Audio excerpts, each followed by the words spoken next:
Tainara já está com a gente?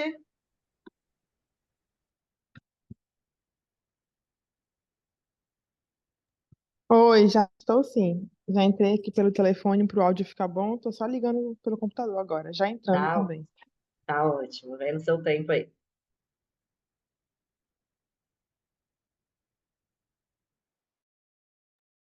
Gurias, eu não sei se não é bom vocês fecharem ali a cortina, porque tá dando um reflexo grandão, ninguém consegue enxergar as carinhas de vocês.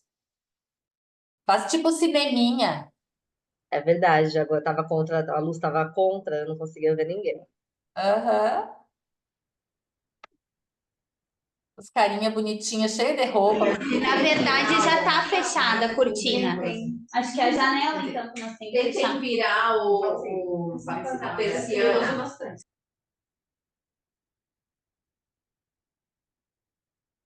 Teve um jeito aí que vocês fizeram que funcionou, que deu para ver melhor.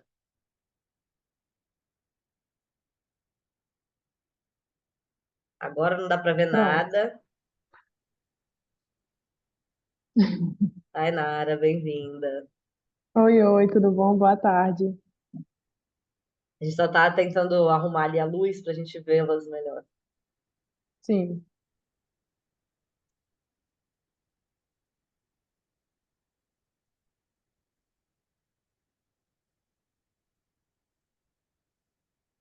Assim tá perfeito, gente. Assim dá para ver todo mundo. Tem uma luz meio estourada lá atrás, mas já assim dá para ver vocês. A gente até tá vendo que vocês estão chupando pirulito. Exatamente. É isso, o nível de visualização. Gente, vamos lá então. Boa tarde para todas. Acho que estamos só em mulheres aqui hoje, né? Quero dar as boas-vindas para Tainara. E Tainara, assume aí o comando. Pode se apresentar, a gente conhece quem está lá e vamos trocando. A gente está num grupo pequeno, então acho que a gente pode fazer um bate-papo mesmo. Se falar, trocar. Vamos embora. tá bom. Oi, oi, oi, boa tarde. Muito prazer estar aqui. Fiquei muito feliz pelo convite da Rafa. Eu sou a Tainara, sou arquiteta urbanista. O meu mestrado e o doutorado são em mudanças climáticas e sobre cidades com foco nas cidades amazônicas, né? Falo aqui de Belém do Pará. E já trabalhava com o CECIP na rede Urbana 95, assessorando alguns municípios no Nordeste e na região Norte, né? E já participei de algumas formações da Ciranda em outros municípios também, então é um prazer estar aqui para a gente conversar, trocar e construir também, né? Eu vou compartilhando uma apresentação, a gente vai conversando. Como é que tu achas, Rafa? Acho que sim, pode ser. Eu queria, na verdade, que as pessoas que estão lá na sala falassem um pouco da onde elas são, de que área, o que elas estão atuando, quem são, porque eu não conheço essa equipe. Então, se elas puderem falar um pouquinho, acho que pode ser bom para a nossa troca. E aí você segue no compartilhamento aí, pode ser assim? Tá ótimo. Gurias, comecem com vocês e eu termino daí. Oi, Ana, bom te ver. Oi! Então, a gente está aqui com saúde, as agentes de saúde, a equipe de saúde. Não sei se vocês querem que eu apresente um por um, cada um fala, porque alguns não estão aparecendo na câmera, estão um pouquinho na lateral. O que tu Acho que prefere, Rafa? a galera pode falar seu nome, mas se é a equipe de saúde, a gente já fica localizado. Tá só a saúde aí hoje, né? E são agentes, né? Não, tá saúde, educação, assistência social, conselho tutelar, e é isso. Legal. Pronto. Então, vou passar. Então, eu sou a Ana, da saúde. E aí, alguém quer mais falar? Eu sou a Eliane, enfermeira obstetra. Eu sou Gisele, psicóloga no CRAS. Eu sou a Ramone, nutricionista. Eu sou a Lara, sou psicóloga na saúde. Sou a Luana, secretária de educação. Sou Justinesa, agente de saúde. Eu sou a Desirê, agente de saúde. Agente de saúde também.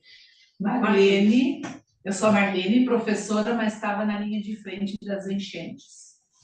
Sou a Paola, trabalho na educação. E aí que tem duas aqui. Oi, eu sou a Magali, trabalho na educação também. Sandra, conselheira tutelar.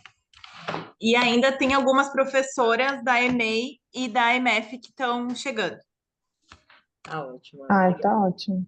E agora, o que eu tenho que É bom Posso? entender até para a gente saber como conduzir, né? Desculpa, Angelita, tu queres falar? Então, eu sou Angelita, estou secretária de Saúde, Assistência Social e Habitação, né? E, assim, muito feliz com a Dinda Rafa. A Rafa já é nossa Dinda aqui, tá, Tainara? Já tá agora, é nossa Dinda, é madrinha Tá no mesmo. outro nível de relação já. É outro nível de relação, deu, né? E a gente está muito feliz, Tainara, assim, por poder te ouvir um pouquinho, né? Nós somos, assim, contextualizando muito rapidamente, né? É um município de 2.400 habitantes, no Vale do Taquari, à beira de um rio. Esse rio, ele construiu conosco muitas memórias afetivas, ele construiu a nossa economia. Nós temos uma economia baseada na agricultura familiar, então, pecuária, pequenos agricultores familiares, e o rio sempre foi a grande fonte de vida para a gente, né? Sempre é a nossa grande fonte de vida, né? A gente estava acostumada com enchentes todos os anos, e o pessoal da educação vai falar o quanto isso para nós, enquanto crianças e memórias, enfim, era assim, oba, não tem aula, uhul, maravilha, né? E desde 2020 o Rio tem não sido mais tão legal conosco, né? E 2020 nós tivemos a grande cheia, a anterior era de 1941, então nenhum de nós só ouvíamos falar e dizíamos, nossa, aquilo lá nunca mais vai acontecer na vida. Em 2020, esse rio já foi com uma enchente que nós nunca tínhamos visto, né? Em 2023 nós tivemos, e aí nesse interim todo nós tivemos aí 3 anos de secas, de grandes secas, né? E em 2023 nós tivemos uma grande seca, e a partir de maio começaram as chuvas, e em setembro nós tivemos a grande cheia, que foi muito maior do que a de 2020. Só não vou me lembrar quantos metros, porque eu já me perdi nessa coisa de metragens agora, mas ela foi muito maior do que a de 2020. 2023, em novembro, nós tivemos uma segunda grande cheia, que foi maior do que a de 2020, eu acho, né? E agora, 2024, nós tivemos duas grandes cheias, em que a de maio, a primeira de maio, foi 2,10 metros acima da de setembro, que tinha sido aquela que, né? Então, depois de tudo isso, a gente entende que nós efetivamente já estamos vivendo as mudanças climáticas. Agora todo mundo já acreditou, né? E agora a gente precisa, né? Nós tivemos aí em setembro pouquíssimos desabrigados, assim, na verdade, abrigados em alojamentos, em abrigos públicos. Tivemos aí 12 pessoas, e agora, em maio, nós tivemos 200 pessoas, coisa que nunca tinha acontecido, né?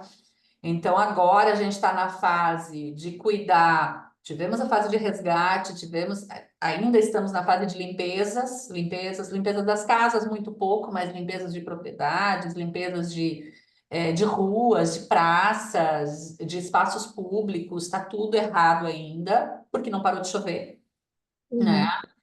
E estamos numa fase, e por isso que a gente tem as meninas da psicologia aí junto, em ações muito intersetoriais de atenção psicossocial, e a gente tem trabalhado muito em 3 grandes frentes na atenção psicossocial, que é a frente de crianças e adolescentes, a frente de famílias atingidas diretamente e afetadas, que aí pega todo mundo mesmo, e a frente de apoio a essas pessoas que estão aí tentando ajudar a construir a resiliência, porque está muito cansativo, sim, né? E a frente de crianças e adolescentes, e todas as frentes de atenção psicossocial, a gente tem trabalhado muito na questão de, olha, vamos tirar o lodo da alma, porque a gente precisa trabalhar, a gente precisa fazer isso mudar, né? Então, as gurias estão fortemente atuando em tirar o lodo da alma, né? Mas agora a gente já entra numa segunda fase, né? E por que a gente está falando em crianças e adolescentes? Porque a gente precisa tirar o lodo da alma dessas crianças e adolescentes para que eles tenham a coragem de fazer as mudanças que nós não tivemos coragem de fazer, e por isso que nós estamos onde nós estamos, né? Então, como é que a gente lida com essa agricultura que já não pode mais, ela está com 1,5 metro de lodo, então ela já não consegue.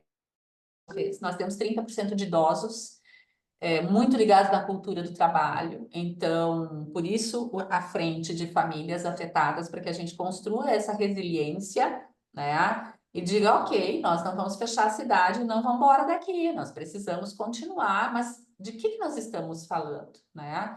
Então, Uhum. amanhã a gente começa a trabalhar a questão do plano diretor. Estamos com uma outra frente construindo um plano de resiliência. E aí, tão importante a gente te ouvir e ouvir os especialistas para nos ajudar a tecer caminhos. E eu tenho dito e disse isso para a Rafa. Essas cirandas e esses espaços de escuta, de troca e de apoio que vocês têm nos trazido, e aí é essa hora que eu choro junto também com elas, né? É que tem nos dado um mínimo de saúde mental para que a gente consiga ter resiliência para tudo isso.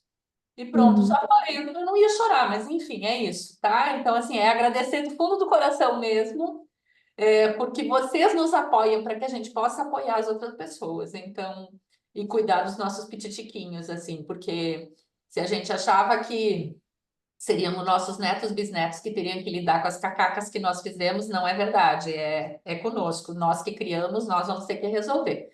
E é isso, então, só para entender em que espaço você tá, Uhum. tá bom? Sim.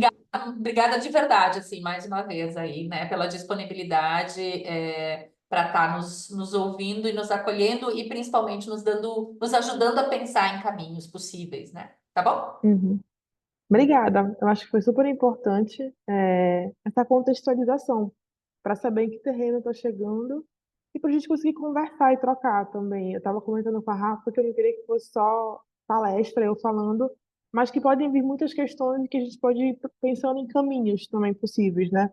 Eu falo de um outro contexto, então falando aqui de Belém do Pará, falando da Amazônia, e aí também na iminência de a gente vai atravessar uma seca pior do que a seca do ano passado, né? Os índices já são piores de precipitação, então a tendência aqui é o contrário, é a seca e a seca tende a ser muito maior. E aí eu estava pensando muito de como é que a gente costurava essa conversa. É isso, eu falo de Belém, eu falo de uma capital e de uma metrópole. Mas no nosso contexto, a metrópole ela é exceção. A gente vai ter três, quatro. A maior parte das nossas cidades são cidades médias e cidades pequenas. E muitas cidades de beira de rio também. Então, é uma diversidade muito grande de arranjos espaciais que vão muito para além do metropolitano e dos desafios metropolitanos, né? Então, vou compartilhar a tela, eu preparei uma apresentaçãozinha para a gente ir conversando, mas fiquem à vontade para ir atravessando e a gente vai costurando junto, então, esse momento.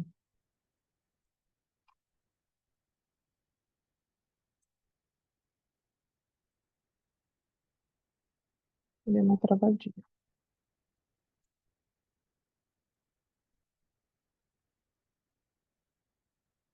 Acho que foi. Todos Foi. visualizam? Estamos te vendo bem, sim. Então, estava pensando nessa conversa e eu acho que a tua fala, Angelita, me deu start nessa conversa. Quando eu pensei essa conversa, eu pensei de fazer um convite à desconstrução, ou à reconstrução do nosso pensamento. De como é que a gente enxerga o mundo, enxerga as cidades, enxerga o nosso cotidiano. E aí pensando muito que é um diálogo com a gestão, né? Com técnicos, com servidores, com quem está nessa linha da construção de soluções, de proposições em diferentes áreas e cada vez mais áreas intersetoriais, né? Cada vez mais articulado, cada vez menos isolado. E aí eu pensando nesse convite para a gente refletir sobre aquilo que está muito posto e muito consolidado na nossa cabeça, e muito enraizado, e do quanto que agora é o momento da gente botar isso em xeque, fazer reflexões e costurar soluções novas. Eu pensei em uma brincadeira que eu sempre faço com os meus alunos. Eu sou professora de arquitetura e urbanismo. E aí uma coisa que eu lido muito com eles é essa formação da construção de uma cidade. Como é que a gente constrói cidades e que repertório de cidade é essa, né? E quase sempre o repertório é um repertório de cidade desenvolvida, progresso. E isso vem muito da negação da natureza. Vem muito de prédio, verticalização, muito asfalto, muito concreto, porque esse é sinônimo de uma cidade de sucesso, que por muito tempo nos foi posto. E ficou muito enraizado na gente como profissional, como indivíduo, como pessoa, como profissional, como gestor. E parece que a construção dessa cidade, ela é sempre essa imagem. E aí eu fui para o Google, joguei cidade. E aí repara que as primeiras imagens que aparecem são sempre da cidade metropolitana. E isso é o auge da nossa expectativa ou ascensão, enquanto indivíduo, enquanto profissional, ou enquanto gestor, muitas vezes. Só que é esse modelo de cidade que é completamente insustentável. E a gente está vendo isso cada vez mais, né? Então, o modelo de cidade que por muitas décadas, por muitos séculos, para a gente foi dito que seria o sucesso, as cidades precisam crescer para chegar em São Paulo. O São Paulo precisa crescer para chegar em Nova York, em Londres. É o modelo de cidade falido. que não funciona, que não tem resiliência, que não tem área permeável, que está cada vez mais quente, cada vez enche mais e seca menos, demora muito mais para secar. E, ao mesmo tempo, se a gente for ver a construção desse repertório do que são cidades sustentáveis, cidades resilientes, cidades inteligentes, quase sempre são cidades que são muito tecnológicas. Está muito relacionado a aplicativo, a informatização, a tecnologia. E aí pouco ligadas a conhecimentos mais tradicionais, pouco ligado à agricultura, pouco ligado a uma outra forma de construir de outros valores. Mas quase sempre o que está posto, e aí posto inclusive a nível de financiamento, a nível de recurso do governo federal, dos governos estaduais, financiamentos internacionais, estão muito voltados para a construção de soluções tecnológicas, as smart cities, as cidades inteligentes, e pouco enraizadas naquilo que faz sentido para o contexto local, para a população, para os moradores e para práticas que já existem.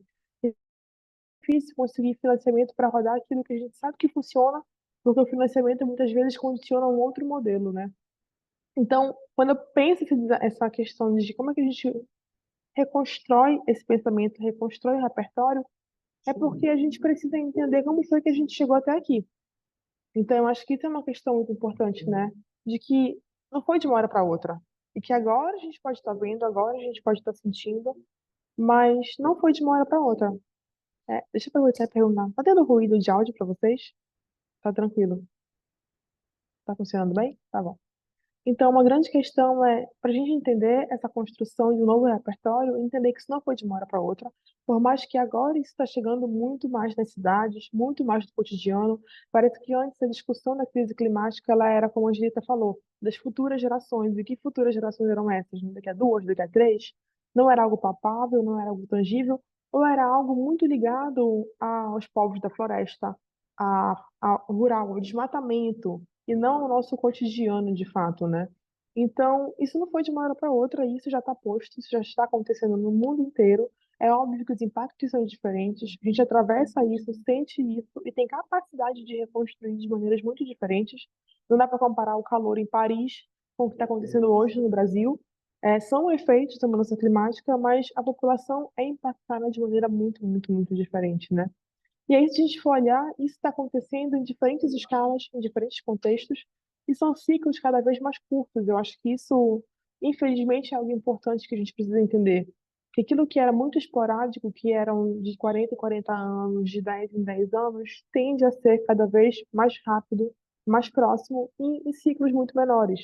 Então, se antes as secas que a gente atravessa aqui demoravam também 40, 50 anos, e era uma série histórica, agora está difícil, inclusive, mensurar e monitorar, porque as séries históricas estão bagunçadas. Os períodos não são os mesmos, os momentos, a intensidade também não é a mesma, né?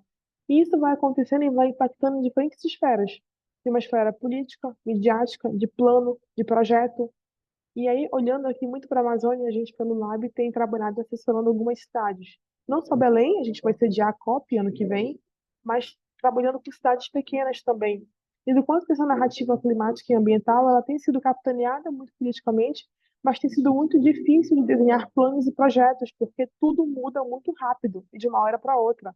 Então, se a gente constrói planos que eram para durar 10 anos, 15 anos, 20 anos, agora a gente precisa ser cada vez mais curtos e a implementação cada vez mais rápida.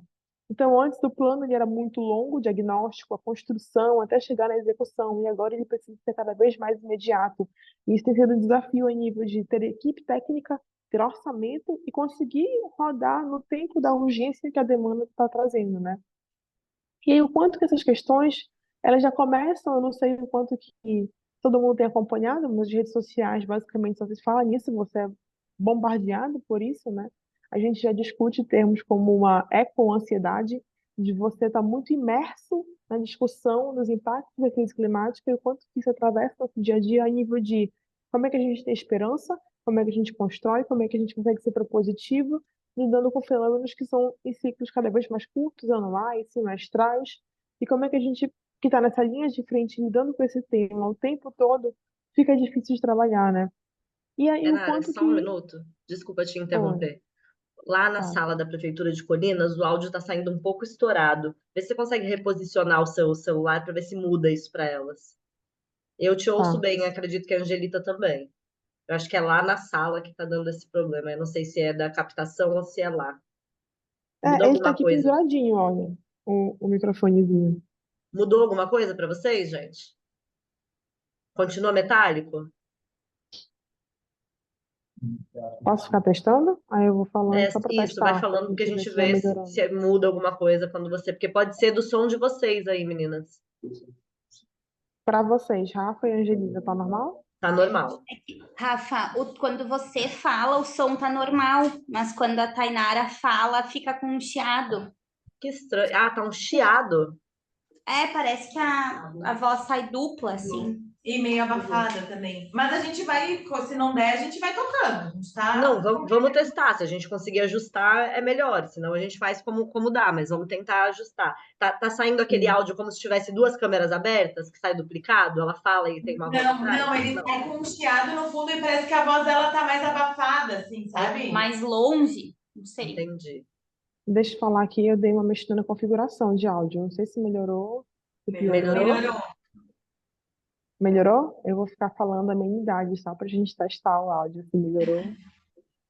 Agora Sim, acho que foi? melhor agora. Aham. Ah, perfeito, Ah, gente. então Então pronto. pronto. Obrigada. Não que eu tenha muita consciência do que eu fiz aqui, mas eu mexi numa configuração de áudio, eu acho que foi, então. Mas funcionou.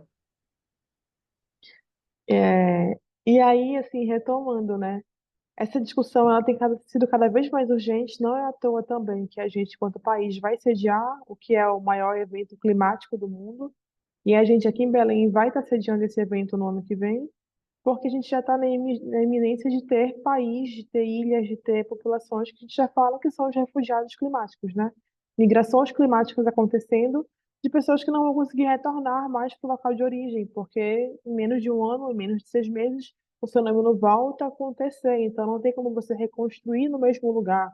E aí, como é que a gente lida com isso a nível de limites municipais, territoriais ou suporte para essas famílias que não conseguem mais reconstruir, porque não é mais o fenômeno que daqui a 100 anos a gente já sabe que os ciclos são menores e aí conseguir redirecionar investimentos, conseguir pensar estratégias. E aí eu trouxe um exemplo que foi na COP26 de o ministro gravar debaixo d'água, porque já era o estado de fato daquela ilha, daquele território e é o primeiro território, o primeiro país que tende a sumir do mapa, em função dessa conjuntura, né? Então não é mais um fenômeno também que vai e volta em alguns contextos. E é por que é importante a gente falar disso, né? E falar disso pensando a nível de cidade, a nível de território, a nível de política pública. Porque cada vez mais, se a gente for olhar os indicadores, e aqui é um panorama de Brasil, a gente vai ter essa conversão do uso da terra como um dos principais agravantes no nosso contexto do Brasil. E essa conversão do uso da terra é como é que a gente vai avançando com a urbanização, como é que a gente vai avançando com agronegócio, como é que a gente vai desmatando floresta e convertendo nessas grandes monoculturas. E aí, antes, o que era agropecuária, a principal emissão, no nosso contexto de Brasil já começou a mudar. E um dos indicadores que tem avançado muito nesse gráfico é a conversão de terra. É o quanto que as cidades têm crescido, o quanto que o padrão de geração de uso desse solo tem mudado, e isso tem agravado cada vez mais e intensificado fenômenos que não eram tão intensos a curto prazo. Então tem sido uma mudança muito hostil, muito drástica e muito rápida no nosso contexto. E a gente não estava preparado para lidar com isso. E aí eu falo a gente a nível de país mesmo, de entender que essas mudanças elas iam impactar em todos os contextos, né? Porque está tudo conectado no final das contas. E acho que a outra grande questão importante a gente entender é o quanto que o dado mostra. Por que que agora já está claro que mudança climática é um fato e que acontece, que está em todos os contextos e cada vez vai ser mais intenso. Se a gente for olhar, e aí eu trouxe dois gráficos que eu gosto muito de um relatório do IPCC, que é o maior painel de clima que a gente tem no mundo, é um painel intergovernamental. E se a gente for olhar o quanto que assim, mudanças climáticas são fenômenos que sempre aconteceram.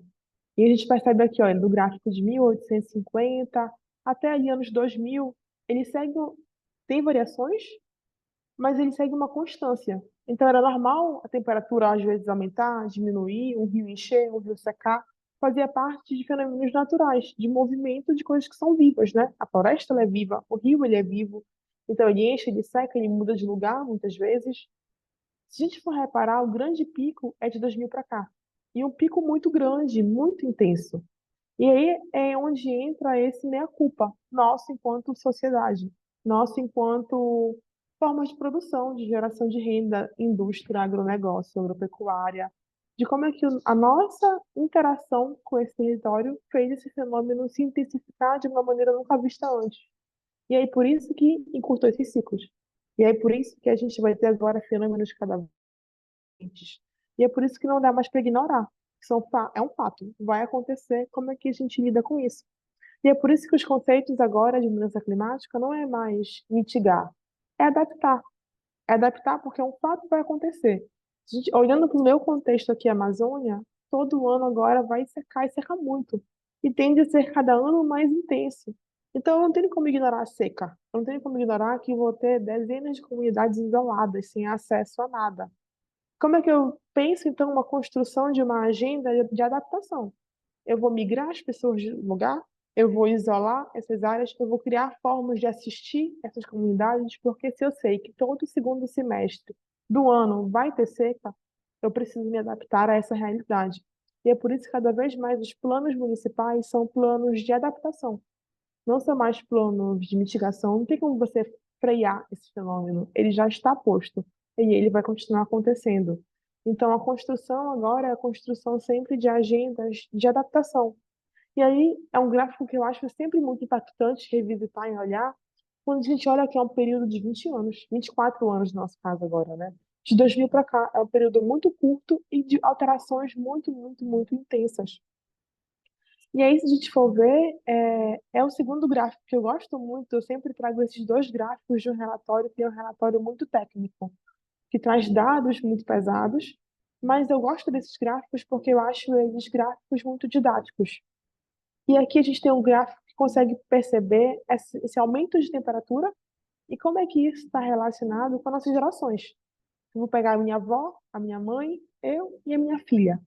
Então, aqui em cima, eu vou ter o quanto que essa temperatura vai ficar cada vez mais intensa, esse cenário de emissões. E aqui embaixo, eu vou ter as gerações de quem nasceu ali nos anos 50, nos anos 80, 2020, e o quanto que a gente vai ter agora gerações que não vão ter nem a memória de como era, porque ele já nasce num contexto de calor extremo, ele já nasce num contexto de muitas cheias e alagamentos, ele já nasce num contexto muito diferente. Então, se eu for pensar, eu tenho 31 anos, eu tenho uma filha de 5 anos. Se eu for pensar, a minha relação de infância, ela é uma relação muito afetiva com a natureza. Os meus avós maternos e paternos vieram do Marajó, vieram do interior. Então, era aquela casa que eles sempre moraram já em casas com quintal, com plantação. Minha avó criava pato, galinha. Então, a minha lembrança de infância ali até os 8, 9 anos é um contato direto com a natureza, porque é esse quintal de terra, árvore, são animais de pequeno porte, coisa que a minha filha já não vivenciou. E aí, se a gente for olhar para essas gerações novas, elas perdem essa relação, inclusive afetiva, porque elas têm crescido cada vez mais em ambientes mais artificiais. Menos contato com área verde, muito mais área cimentada. O ar já é muito poluído. Então, já tem vários estudos que mostram, por exemplo, essa geração que nasce de 2020 para cá, as questões de saúde que os atravessam, porque o ar está muito poluído, porque o alimento está muito contaminado, porque usufrui pouco de espaços livres e abertos. E aí, cada vez mais, se a gente for perceber que em 20 anos, no gráfico anterior, a gente teve esse pico de alterações climáticas, os próximos 20, esse gráfico tende a ser muito mais intenso. Então, não sei se já ouviram falar, mas assim, a gente ouve-se falar muito sobre esse 1,5 graus, que é a grande discussão da COP, que é a Acordo de Paris, como é que a gente segura esse aumento de temperatura em 1,5 graus. E pode parecer muito pouco, né? Assim, 1,5 graus, se a gente olhar, sei lá, para a temperatura do ar-condicionado, da central de ar.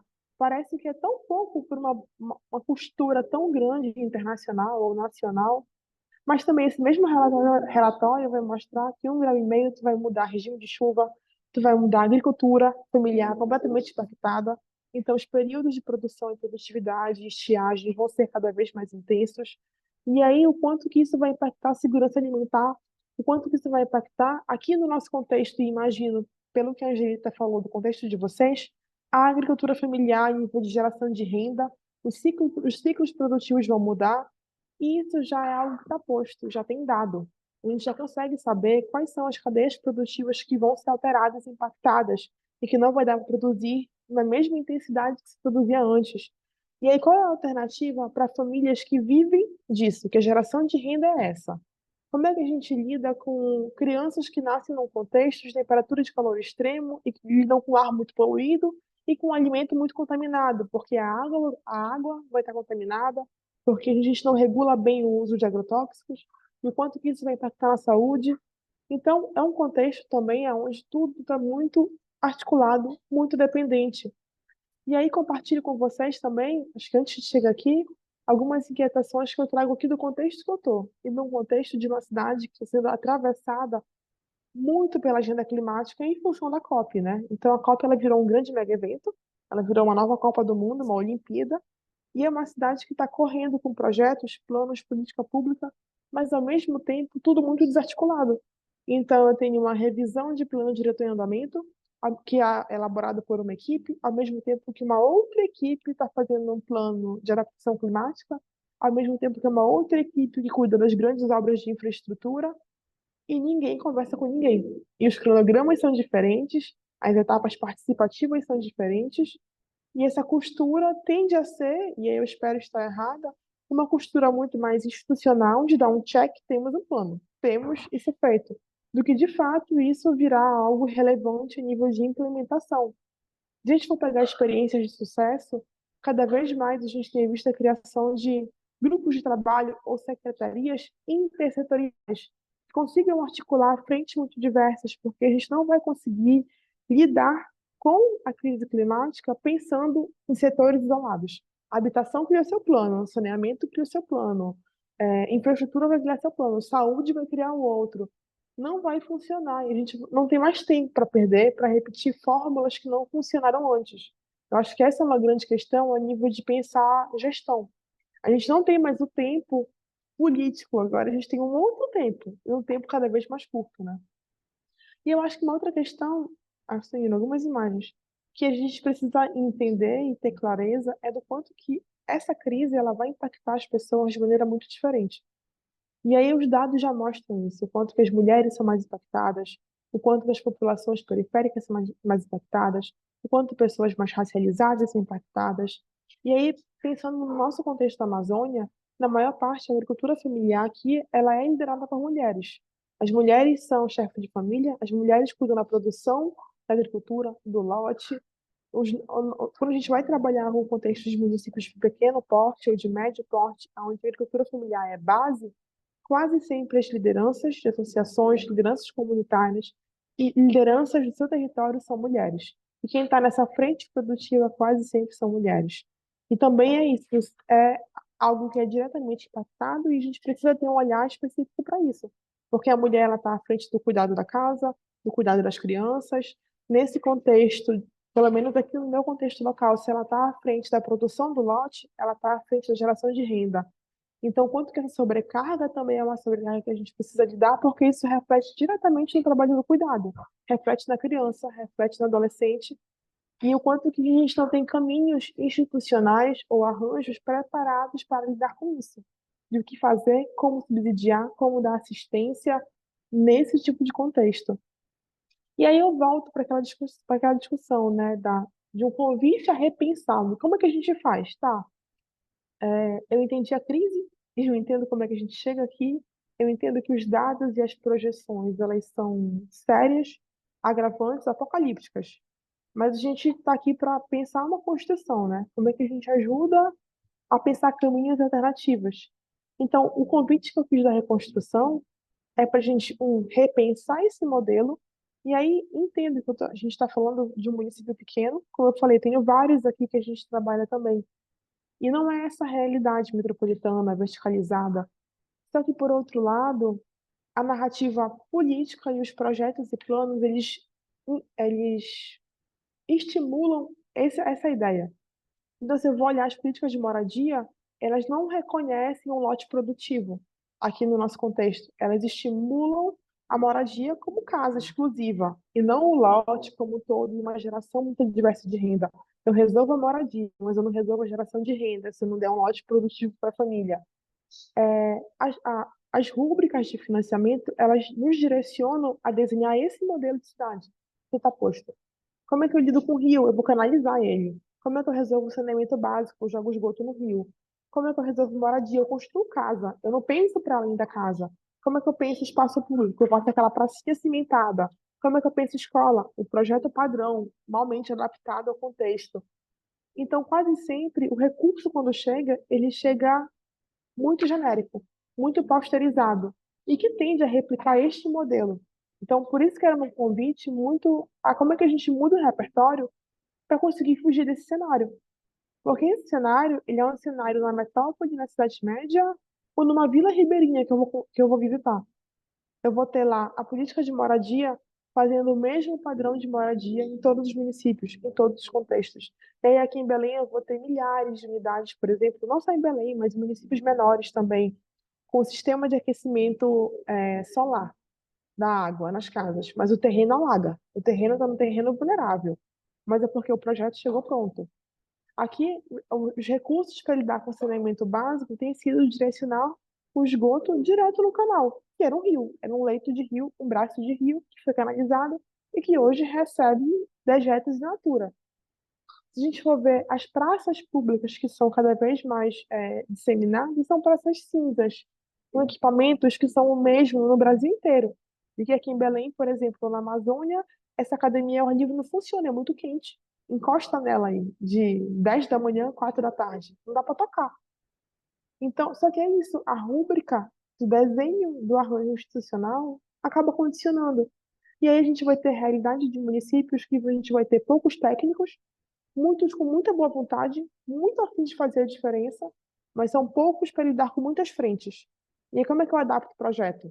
Como é que eu faço projetos inovadores para pegar esse mesmo recurso e conseguir fazer um novo arranjo? Então, isso é uma grande questão. O espaço público cada vez mais tem virado shopping, ou esse espaço privado, fechado, e menos espaço ao ar livre. Quando eu falo que é um convite à reconstrução, porque eu acho que primeiro, se a gente consegue mudar o paradigma interno nosso, a gente começa a questionar, a problematizar e a construir algo novo. E aí a gente muda isso aqui que é muito clichê para a gente, para outros arranjos. E aí trouxe para compartilhar com vocês uma provocação que a gente fez aqui em Belém ano passado. Deixa eu ver se funciona. Deixa eu só rodar. É uma animaçãozinha.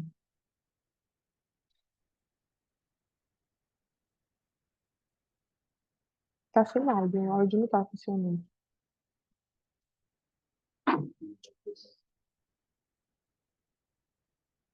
Tinha um áudio que dava efeito especial na animação.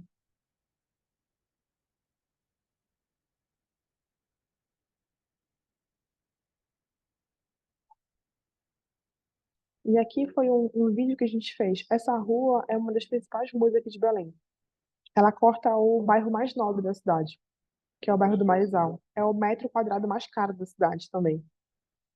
E é um corredor muito importante. Mas o corredor que era um rio muito largo, um rio que serpenteava a cidade, e que ele foi transformado ali nos anos 60, deixa eu voltar, e que ele foi transformado num canal. Então, ao final dessa rua, ele desemboca na Bahia. Então, era um braço de rio que vinha da Bahia, entrava na cidade e ele vinha serpenteando, ele enchia e secava, ele tinha a várzea dele, de movimentação dessa água. Nos anos 60, rolou uma grande macrodrenagem, esse rio foi canalizado e desde então ele é essa paisagem. Ele é um canal e ele recebe o esgoto direto. Então, é completamente poluído. Ao final dele tem uma comporta hoje em dia, que o nível da maré sobe e a comporta fecha. Porém, por ser um rio, ele é fundo de vale. Então, quando chove muito, a água desce todo para ele. É muito comum. Assim, semanalmente, ele transborda. E essa área toda é uma área que circula um fluxo de veículos de transporte público muito intenso da cidade, que é o coração da cidade. E ele é essa paisagem desde os anos 60. E aí a gente fez uma campanha no ano passado, a gente fez um museu, fez exposição, levou para o espaço público uma provocação de reimaginar. Assim, é a cidade da COP e a gente não podia renaturalizar esse rio e mostrar, então, um exemplo melhor Eles não conseguem reimaginar uma rua que poderia ser um parque, ter menos espaço para carro e muito mais área verde. Se esse rio transborda todo dia, toda semana, todo mês, eu não consigo ter área permeável para esse rio encher e secar e isso não ser um problema.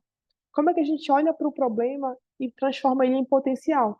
Todo mundo odeia, o nome dessa rua é a Doca, a Avenida Doca de Souza Franco, e quando ela transborda e enche, para a área central da cidade, seria como se fosse o Tietê cheio, a Marginal Pinheiros cheio. Então, assim, maré cheia, choveu, a gente já sabe que a Doca vai transbordar. E isso impacta na vida de todo mundo, porque todos os ônibus passam por aí. E aí todo mundo olha para isso como um problema. O que a gente fez na provocação, quando a gente levou isso para o museu, e projetou no museu grandão, numa parede, e ficou lá mais de um mês rodando em looping para todo mundo que visitava, era como é que a gente imagina o problema como um potencial, e não só como um problema. Porque solução tem. E num ano onde a gente está recebendo recursos astronômicos, não vai se pensar, então, num parque nessa área para conseguir mostrar como deveria ser feito, então, um exemplo de sucesso? Porque a Doca ser assim, isso é o bairro nobre. Imagine como são os bairros periféricos da cidade, então. Como é essa relação com o rio, essa relação com os braços de rio. E aí a ideia foi assim, o quanto que isso viralizou em rede social, apareceu em todos os jornais, campanhas, políticos indo gravar com essa projeção ao fundo, o quanto que essa provocação surtiu um grande movimento em torno disso, né? De como é que a gente poderia pensar um parque ao entorno dessa área. E aí é muito de imaginar e de conseguir compreender. E de, às vezes, aquilo que é óbvio para a gente, tecnicamente, não é óbvio para o cidadão. Para quem está ali na luta de todo dia e não trabalha com isso, não tem tempo para refletir sobre essas questões, mas que, ao ver esse vídeo, ele pensou assim, putz, isso é verdade, podia ser assim. Eu nunca tinha pensado que podia ser assim. Então, isso foi algo simples, mas que gerou um impacto muito grande, porque boa parte da população nunca tinha imaginado que dava para fazer um parque ali, e que seria legal, e que seria interessante, porque é uma área de fácil acesso, de ônibus, muito fácil de chegar, e a gente é uma cidade muito precária de espaço público, né? Ao mesmo tempo, e aí fui fazendo experiências de como lidar com a população, né? De entender que esses fenômenos eles vão ser constantes. Aqui no museu, o que a gente fez também foi colocar aí embaixo essa área, esse mapão azul. Belém é uma cidade que 60% do território dela está vulnerável a alagamento. Óbvio, não é uma cheia como a cheia que vocês atravessaram recente, mas a cidade vai para o fundo. Então, entra na casa das pessoas, e é algo que sempre foi assim. Porque a gente cresceu a cidade em cima do que era a área do rio. O rio ele enchia e secava e ele ocupava a cidade. Então, é uma cidade muito atravessada por braços de rio. E o que a gente fez? Pegou, então, essa mancha de alagamento, fez esse mapa gigante no chão, adesivado, e aí a população tinha uma noção do quanto do rio que enche e seca e vai continuar enchendo e secando. E aí, não sei se dá para perceber na tela para vocês, que tem uma intensidade de azul. Então, assim, quanto mais intenso o azul, é o território que vai encher e secar com mais frequência. Quanto mais claro o azul, vai encher e vai secar de maneira mais esporádica, em picos da maré, em picos que coincidam com a chuva. E o que a gente deixava lá sempre era esse adesivo. A população podia pegar e colocar onde mora, para conseguir se localizar e saber o quão vulnerável ou não está o seu território, está a sua casa. E aí a gente fez uma brincadeira ali com gênero e raça. Cada cor de adesivo era se você fosse homem, mulher, se você fosse uma pessoa preta, se fosse uma pessoa branca, parda, para a gente conseguir ver quem é esse que está mais vulnerável. E aí, o quanto que não precisava falar nada. A pessoa chegava no museu, colocava o seu adesivo, olhava para o mapa e conseguia enxergar quem está mais vulnerável, quem está menos vulnerável. E foi muito interessante ver assim as reações, né, da pessoa não saber fazer ideia que a casa dela estava. Ela falou assim: realmente enche 10 vezes no ano. Assim, a vovó já sabe que ela tem que colocar a geladeira em cima do tijolo porque a água vai tomar conta. Choveu, sobe os móveis. Mas nunca tinha fenômenos que são fenômenos que o dado já mostra. E o quanto que isso foi uma ação também de educação e de se perceber, de se enxergar, você, indivíduo, na sua casa, lidando com esses fenômenos que estão cada vez mais próximos, né? De como é que a gente conseguia interagir para tirar essa discussão de dentro de salas, mas levar essa discussão para a população como um todo, né? E aí, nesse convite para a reconstrução, eu gosto muito de um conceito de cidade inteligente, que ele não é linkado à tecnologia, a um aplicativo no meu celular, à internet, a algo que não é acessível para a maior parte dos municípios. Então, a discussão de cidade inteligente, quando ela é muito tecnológica, a gente não discute o quanto que ela é acessível e a população vai ser impactada por isso ou não. Mas tem um conceito de cidade inteligente que eu gosto muito, que ele diz que para uma cidade ser inteligente, de fato, ela precisa, se reconhecer, reparar os impactos, para aí sim conseguir inovar. Eu não consigo inovar só comprando sensor. Eu não consigo inovar só comprando aplicativo. Eu não consigo inovar colocando só internet. Não é que isso não é importante. Mas antes eu preciso me reconhecer. Como é meu território, o que funciona, o que não funciona, do que as pessoas vivem, quais são os modos de vida, o que tem. Então, se reconhecer é importante, porque o que a gente percebe nesse contexto agora de emergência climática nas cidades é copiar soluções. Bora copiar o que está acontecendo em algum outro contexto e muitas vezes a intenção é boa, mas a solução não faz sentido para aquele contexto. E aí a gente não tem mais tempo para perder. Para eu copiar uma solução, para ver se vai render bem, politicamente falando, mas e o impacto disso? Então, se reconhecer é fundamental. E a outra questão é reparar. E aí trago exemplos aqui de Belém. Por exemplo, Belém quer inovar muito em algumas frentes, mas a gente é a pior capital do Brasil em saneamento básico. Não tem esgoto tratado. Então, eu não consigo inovar em algumas questões que, a nível de marketing, seria muito legal divulgar e fazer, se eu não reparei o básico, se eu não tenho saneamento básico, se eu não tenho esgoto tratado, acesso à água, coleta de lixo. Então, aqui, dentro do cenário de capitais do Brasil, Belém é a pior capital em mobilidade urbana, é a pior capital em saneamento básico, é a pior capital em acessibilidade, é a pior capital em índices básicos do cotidiano. E aí eu lembro, no ano passado, a gente fez uma campanha, tem um rio que atravessa a cidade, é o Rio São Joaquim, ele corta 7 bairros, ele tem mais de 5 quilômetros de extensão. Era um rio natural, foi canalizado.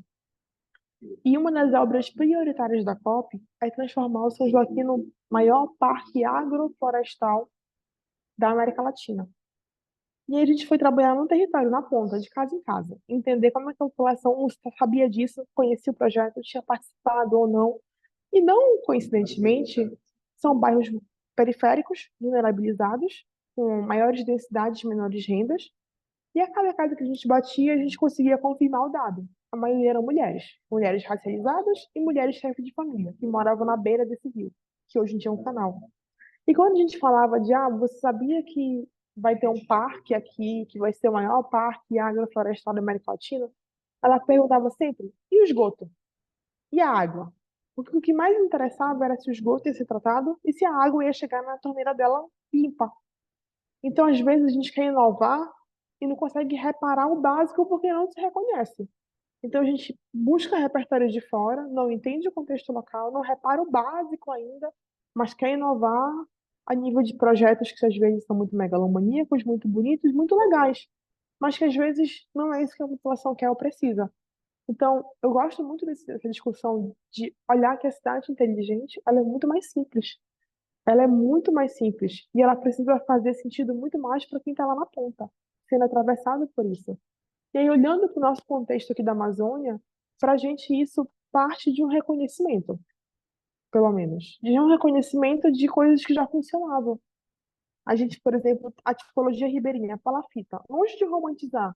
Eu sempre gosto de fazer fala e ao mesmo tempo fazer esse parêntese, né? Não é que a gente vai voltar a morar em aldeias, a gente vai romantizar também esse cenário, mas é que tinham questões que eram importantes de aprendizado. Por exemplo, a tipologia ribeirinha, essa palafita, essa casa de madeira sobre estivas, é uma tipologia muito comum no nosso contexto, muito comum. A gente tem cidades inteiras que são assim. Mas as políticas de moradia, por exemplo, no Brasil, nenhuma dava assistência para essa família.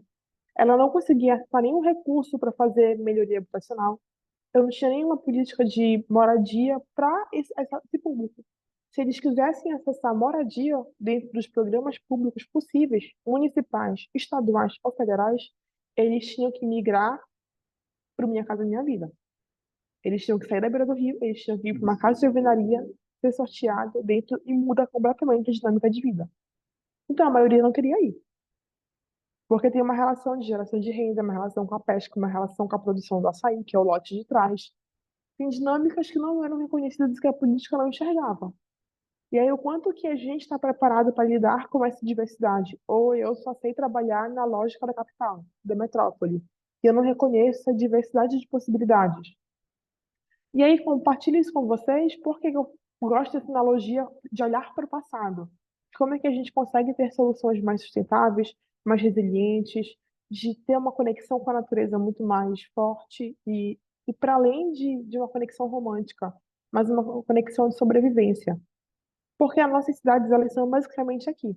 Isso aqui é Santarém. Aqui é a região metropolitana de Santarém.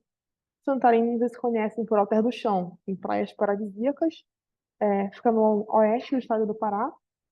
E essa manchinha cinza ali é a área urbana de Santarém. Santarém é muito mais outras coisas do que uma área urbana metropolitana. Então, essa manchinha cinza, que é menos de 1% do território, é essa cidade que a gente conhece ali, com muita rua, muito asfalto, muito prédio e um shopping. O resto da cidade são outros arranjos. É uma cidade com reserva, com área produtiva, é uma cidade com vários outros assentamentos. Mas que o desenho de soluções, projetos e de financiamento de política pública que chega para esse território, ele é pautado na metrópole. Ele não chega conseguindo dar assistência para manter a população onde ela está, a geração de renda do jeito que está. Então, são arranjos que precisam ser repensados. E repensados a nível de costuras institucionais. Da gente, enquanto técnico, enquanto secretaria, compreender esses contextos e conseguir desenhar, então, projetos, programas e políticas para essa diversidade de contextos. E aí eu gosto muito desse exemplo, que eu até fiz essa ilustração, da dona Ana, porque ela mora em Santarém. Ela mora a 20 minutos da área urbana de Santarém. Tem ônibus, tem rodovia, é fácil o acesso. Só que para ela, o lote é muito mais do que a casa. É um lote muito diverso, muito produtivo. Então, aqui nessa. Deixa eu ver se o cursor do mouse aparece.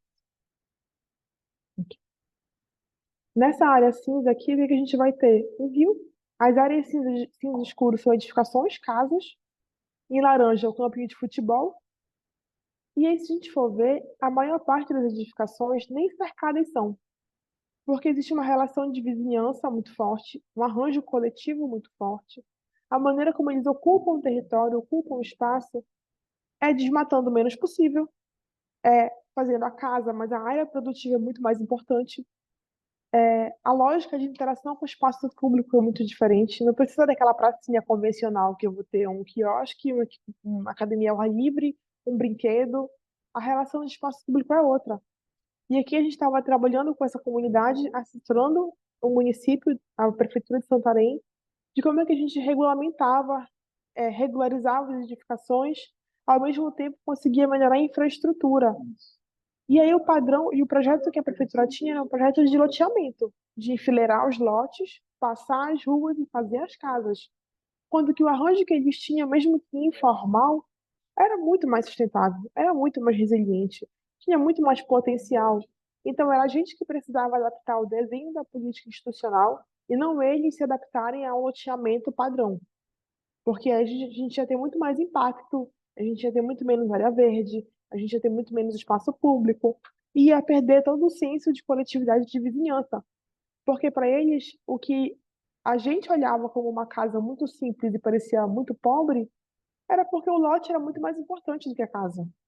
Ter a área produtiva, ter a área da farinha, ter a plantação, ter a área da coleta, isso importava muito mais do que uma casa, porque o nosso repertório estava errado. Eu estava chegando lá, a gente estava chegando lá, olhando para eles como se estivesse olhando para um bairro nobre de Belém. Então, querendo que a rua, que a casa, que a edificação, que a praça se adequasse a esse padrão do que seria o padrão ideal de progresso, de sucesso, desenvolvido. Então, a minha lente que estava errada, eu estava julgando eles sem reconhecer as dinâmicas que existiam. E aí, eu acho que a provocação que eu trago para a gente conversar um pouquinho é assim, de como é que a gente faz para virar essa chave, né? Eu acho que sensibilizar e pensar esse repertório é algo muito, muito importante, porque sem isso os outros passos não avançam. Mas a gente olhar também para planos, temos planos urbanos, ambientais, climáticos. E não é só ter, é eles estarem articulados. Não dá para a gente pensar em equipes separadas, equipes diferentes que vão trabalhar de maneiras diferentes, com cronogramas diferentes, com etapas diferentes, porque a implementação vai precisar ser interdependente. E a gente já tem vários exemplos de municípios que fizeram planos, tão ótimos os planos, engavetados, pouco implementados, porque não estavam articulados com a realidade de contexto de gestão e nem realidade territorial. Então, eu acho que uma coisa muito importante é que não basta ter o plano. Ele precisa fazer sentido, ele precisa ser executível e ele precisa estar articulado com o trabalho que as secretarias já fazem. Outra questão, e aí eu trouxe aqui provocações olhando muito para o que são as nossas dores aqui, de municípios menores da Amazônia também. De que muitas vezes os projetos eles chegam pronto. Então, o projeto ele chega pronto de uma unidade de saúde, de uma unidade de educação, um projeto urbano de infraestrutura, ele quase nunca é desenvolvido localmente. Ele chega pronto para ser implementado. E, do máximo, ele é adaptado a um lote, adaptado a um contexto. E a outra questão é se a gente tem equipe para fazer o projeto, porque na maior parte dos municípios não tem equipe suficiente. Está todo mundo apagando muito incêndio. Então, não tem equipe para conseguir construir e fazer o projeto. E acho que a outra questão, e aí pensando muito no trabalho que a gente anda fazendo com outros municípios, é ligar o município ao dinheiro. Então, está todo mundo apagando muito incêndio, a gente não consegue parar para captar recursos. E aí, se eu olho para a realidade dos municípios menores da Amazônia, eles sequer se cadastram para receber recursos de saneamento, de moradia, recursos para investimentos verdes, que agora cada vez mais a gente vai ter editais públicos para os municípios acessarem esses recursos. Mas às vezes são equipes tão pequenas e está todo mundo tão dando conta de tantas frentes que os editais abrem e fecham e tu não vai ter as prefeituras aptas a receber o recurso. Então, tanto que o trabalho que a gente percebeu que precisava ser feito era ligar o município ao dinheiro. Conseguir falar, olha, esses editais aqui que o governo federal abriu, vocês estão aptos a concorrer. Como é que a gente faz para escrever o projeto, cadastrar, para que o município capte esse recurso e consiga, então, rodar novos projetos, rodar novas iniciativas, porque todo mundo apagando incêndio e isso vai passando despercebido, né? Então, no final das contas, para a gente conseguir inovar nos projetos, conseguir articulação de plano, tem um limite que ele é orçamentário. Não dá para não acreditar nisso, né? Tirar dinheiro de cena. Então, também conseguir entender que movimentos são esses. Num contexto onde o Brasil vai sediar uma COP, o que a gente mais vê são os ministérios abrindo fundos de investimento. E aí, Ministério das Cidades, Mudanças Climáticas e Meio Ambiente, Habitação, isso está cada vez mais frequente. E aí, se eu olho para a realidade aqui da Amazônia, por exemplo, os nossos municípios pequenos e médios não estão aplicando. Tanto que muitos editais reabrem e cada vez mais eles têm investido em consultorias para os municípios conseguirem ter um suporte externo, muitas vezes, para fazer projeto, para entrar nesses editais. Porque o recurso é fundamental para conseguir avançar em outras frentes, né? O repertório é importante para não fazer mais do mesmo e não repetir erros que a gente já sabe que acontecem, mas também está ligado nessa costura institucional, que é importante. E aí eu acho que eu finalizo para a gente trocar um pouquinho, conversar, ver perguntas, com questões que me nortearam para aprender essa conversa, né? Do quanto que a gente muda o repertório ali, essa lente ética de como eu olho para o território, de como eu reconheço o território, de como eu penso em coisas que eu preciso reparar, para depois eu conseguir pensar, então, em adequação de uma técnica, de uma estética a nível de projeto, a nível de plano, a nível de política pública, né? Para a gente conseguir pensar nesse cenário de não é mais um enfrentamento da crise climática, porque parece que é uma guerra que a gente conseguiria ter duas forças iguais para disputar. Não é mais enfrentar a crise climática, ela já está aí. A gente precisa pensar em alternativas de adaptação. De como é que a gente atravessa ela, né? Já que ela já está posta e já está acontecendo.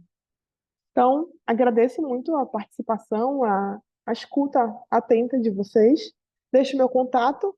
Se alguém tiver interesse para a gente seguir essa conversa, eu fico aqui à disposição para perguntas, conversas, questões, inquietações, desabafos também. Então, fico à disposição.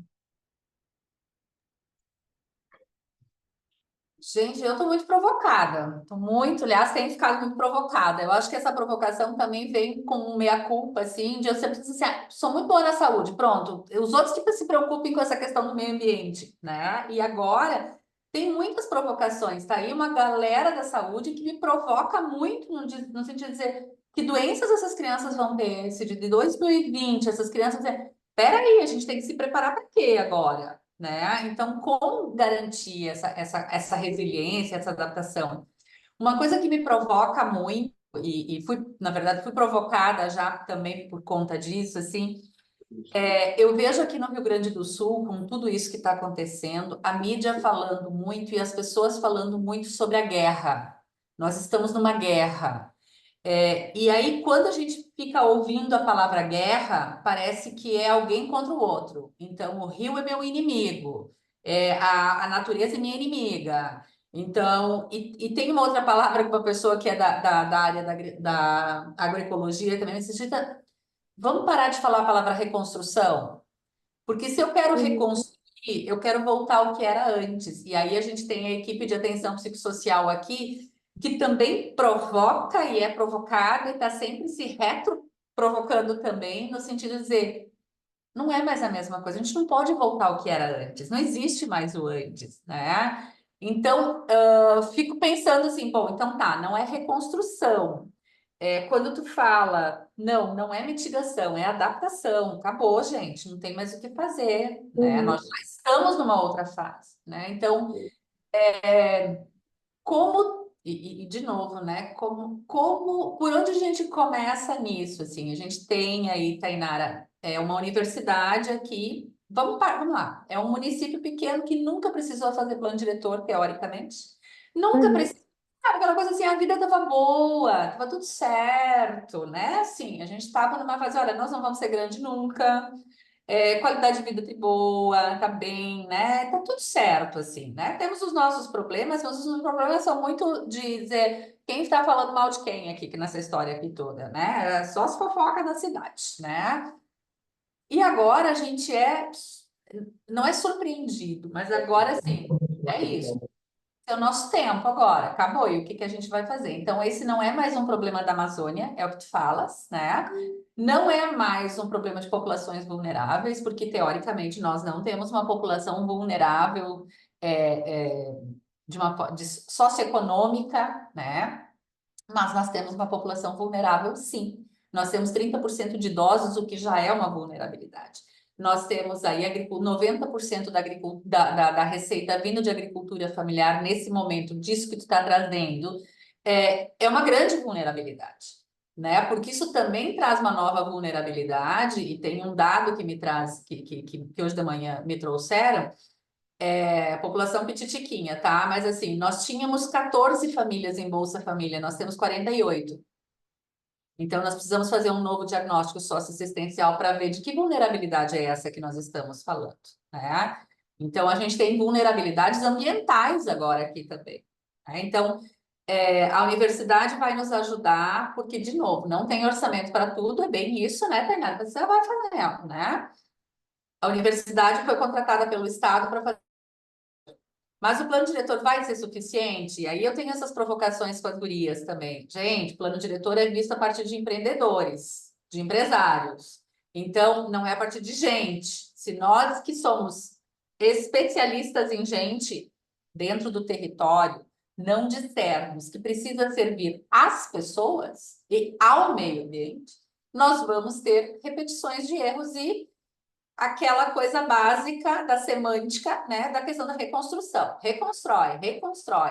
Tira o ginásio de um lugar e coloca no outro e tá tudo bem, porque a gente vai voltar à nossa normalidade, né? Então, eu saio muito provocada pensando que a gente precisa refletir enquanto 1000 dias, inclusive, de que saúde nós estamos falando, quais são os desafios que realmente essas crianças vêm, e aí tá aí a Nutri fazendo avaliação antropométrica e já vendo, assim, de que essas crianças, elas até por conta de muito menos contato com a natureza, mesmo nós sendo uma cidade pequena, tem muito mais obesidade e sobrepeso. E não é só isso, nós temos ultraprocessados, porque cadeias produtivas se encerram também, né? Então, e tá a Marlene diz que ela é da linha que é professora de linha de frente. ela é uma das maiores especialistas no território em educação ambiental. E que bom que Marlene está aí escondida atrás da ele ali, né? Então, assim, me provocou e eu acho que a ideia era essa mesmo, é que nos Sim. provocasse. E aí, Tem uma gurias? questão, tem uma questão que eu fico pensando na tua fala de o que que a gente pode fazer. Tem uma questão que é monitoramento de dado, né? A gente não estava preparado para isso em muitos contextos. Então, a gente pouco ou mal monitorava, não conseguia ter alerta, conseguir ser avisado com antecedência de alguns fenômenos e monitorar coisas. Quando falaste de infância e saúde, eu fiquei lembrando aqui em Belém a gente está instalando sensores que vão avaliar a qualidade do ar, temperatura, umidade. E se a gente pensa esses sensores, por exemplo, hoje em dia, que estão cada vez mais acessíveis, economicamente falando, perto de escolas, unidades de assistência, corredores principais que a criança, com a sua rede de cuidadores, vai circular, a gente consegue pensar em estratégias pontuais também, né? Do que precisa ser feito, se a gente percebe distorções ou picos. E isso serve para monitoramentos de grandes questões, como essa relação com o rio. E tem uma coisa na tua fala que me ocorreu, que é de reconstruir a relação com o rio, né? De que assim, se vilaniza muito o meio natural, quando ele é uma consequência, né? Ele não é o ativo nessa relação. Ele foi impactado por processos que nós construímos. Então, nós fomos muito hostis nas nossas relações com o território, com a sociedade, e aí o impacto chegou. Então, eu olho aqui para Belém, que é uma cidade que é isso, 70% dela vulnerável à inundação.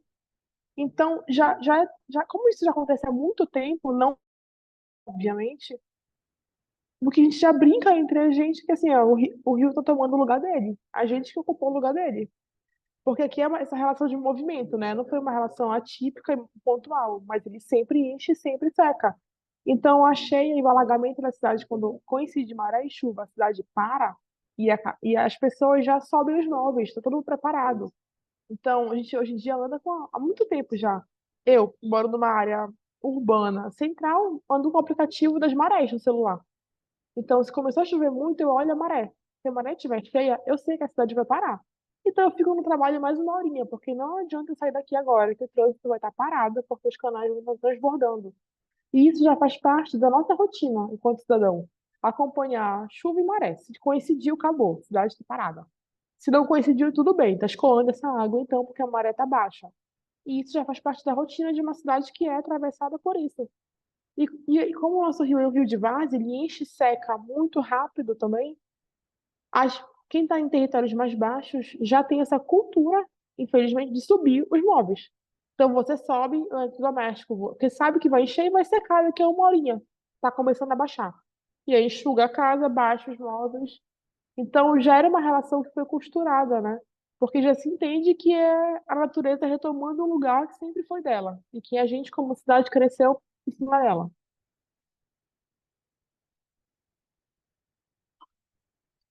Não sei se alguém mais quer compartilhar. Ia perguntar isso. Alguém da sala da prefeitura quer trazer alguma fala? Tem algum questionamento? Vocês querem fazer uma troca aí, pessoal? Eu vou até deixar o microfone aberto aqui, mas a gente já está começando a discutir algumas coisas, né? De trazer para nossa realidade algumas coisas que tu trouxe, né, Tainara? Eu acho que a gente está muito provocado mesmo. Eu acho que é uma realidade que agora, a partir de maio, se tornou uma realidade, porque antes era alguma coisa que a gente imaginava que no futuro fosse acontecer. E, né, como a Angelita fala, os nossos netos, nossos bisnetos, eles que se danem. Quase isso que a gente estava, né, nesse imaginário, assim, né? A gente não vai mais estar aqui. Só que agora chegou num ponto em que a gente realmente está vivendo e a gente se preocupa com essas gerações futuras, né? Que além delas terem que lidar com isso, como aquele gráfico que tu coloca lá, né? Que crianças que nasceram em 2020, a partir dali vão ter que lidar com questões que os avós, os pais não vão precisar lidar. Então é realmente urgente a gente instrumentalizar essas gerações para como vão lidar com o futuro, né? A gente também está em contato com outras pessoas falando muito sobre como a natureza e nós somos uma coisa só, e a gente se distanciou muito da natureza. Ontem a gente teve uma roda de conversa com uma pessoa que veio quer trabalhar um pouco a questão da comunicação com a gente, com foco também na resiliência, reconstrução e tal. Então tem muita coisa assim, né, fervilhando. E o que tu traz de Belém, assim, que é uma metrópole comparada com Colinas, mas que também não é tão diferente, porque aqui, por exemplo, a gente também está fazendo um outro curso de mobilidade urbana, assim, cada um na sua área tentando entender como melhorar. É que aqui em Colinas, por exemplo, a gente usa o carro para tudo. E é uma cidade pequena que as pessoas poderiam fazer as coisas a pé. Inclusive, as crianças não vão a pé para a escola, elas vão de ônibus. Então, a gente está trabalhando contra a nós mesmos, né? Porque a gente tem uma possibilidade de ser uma cidade mais caminhável, de ter uma mobilidade urbana diferente, mas até o próprio posto de saúde pega as pessoas em casa de carro porque elas estão a 200 metros do posto. E se o vizinho que está lá a 500 metros é pego, eu a 100 metros também tenho direito. Então a gente está entrando numa lógica totalmente contrária, e daqui a pouco a gente vai estar colhendo os frutos de grandes cidades, né? Então acho que tem muito assim para a gente pensar e refletir sobre. Eu acho que todo mundo foi bem provocado e não sei se alguém quer falar mais alguma coisa. E eu fiquei pensando no exemplo que tu trouxeste da mobilidade urbana, do quanto que essa discussão de repertório e de também educar e desconstruir essa imagem da população. Porque o carro, ele é isso, né? Ele vem esse símbolo do progresso, do desenvolvimento, você não cogita outros meios de mobilidade que não o carro. E aí eu fiquei lembrando, assim, a gente aqui em Belém é cercado por 39 ilhas que fazem parte da cidade, né? E aí tem uma ilha que ela é uma ilha urbana, ela não é só uma ilha de várzea, então tem a área urbana dentro dela consolidada, mas o carro não entra. Vai ter só ambulância, carro policial, e aí já teve especulações há um tempo atrás de fazer uma ponte para lá, ou de liberar, e não é uma ilha asfaltada, ela é muito grande, tem uma dimensão continental, mas não é asfaltada. E a rua principal ela vai ter o piso intertravado, bloquete. E aí a prefeitura foi divulgar a campanha para levar asfalto para a ilha. A população se revoltou, não quis, fez um baixo-assinado, não quis o asfalto, porque eles estão com medo de aumentar a moto, ter carro, e não querem. E aí tu vai ter lá outros veículos de mobilidade, que é a bicicleta e o motorrete. Que é a bicicleta que puxa uma charrete e as pessoas vão sentar atrás. A moto que puxa uma charrete. E não teve uma tecnologia ali inventada para lidar com o contexto, mas que resolveu e não querem o carro. Então, no quanto que essa desconstrução de repertório para mostrar assim, o problema, o impacto, como construir um novo formato, um novo modelo, e conseguir educar essa ideia do mapa no chão, por exemplo, do alagamento, foi uma estratégia de educação da população, de entender aonde a água chega ou não. De repente, uma estratégia assim, visual, dinâmica e lúdica que eduque a relação de mobilidade, de trajeto, de impactos, do quanto que, né, o carro ele polui, o impacto disso na qualidade do ar, na temperatura, na emissão de gases. E aí tem formas mais lúdicas de a gente conseguir pensar essas estratégias de comunicação para que a população jogue com a gente, né? E não fique parecendo que a gente está, olha, romantizando e querendo que eles que já têm uma vida, às vezes, muito difícil, sofram ainda mais.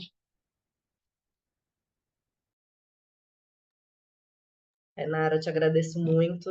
Acho que quando a Ana, a Angelita, a equipe me provocou a pensar um encontro que trouxesse reflexões.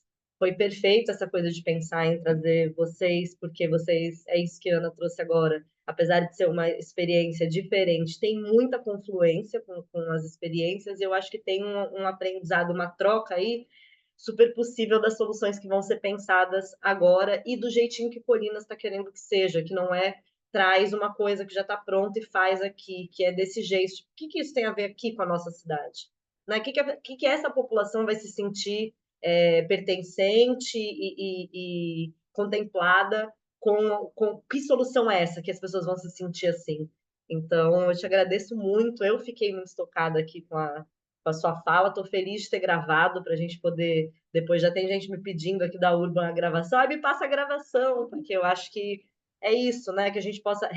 O que a Rede Urbana 95 tenta provocar é exatamente que a gente faça essas trocas entre conhecimentos mesmo, né? Então, o que você está vivendo aí? O que do que você está vivendo eu posso usar aqui e melhorar o que você está vivendo ou fazer o que faz sentido para mim a partir de uma prática que eu conheci? E acho que você magistralmente trouxe aí muitos exemplos que vão ser ricos para a gente repensar aqui esses caminhos. Então, te agradeço demais.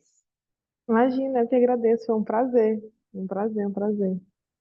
E acho que agora vocês seguem aí nas trocas, né? A Tainara sugeriu algumas atividades.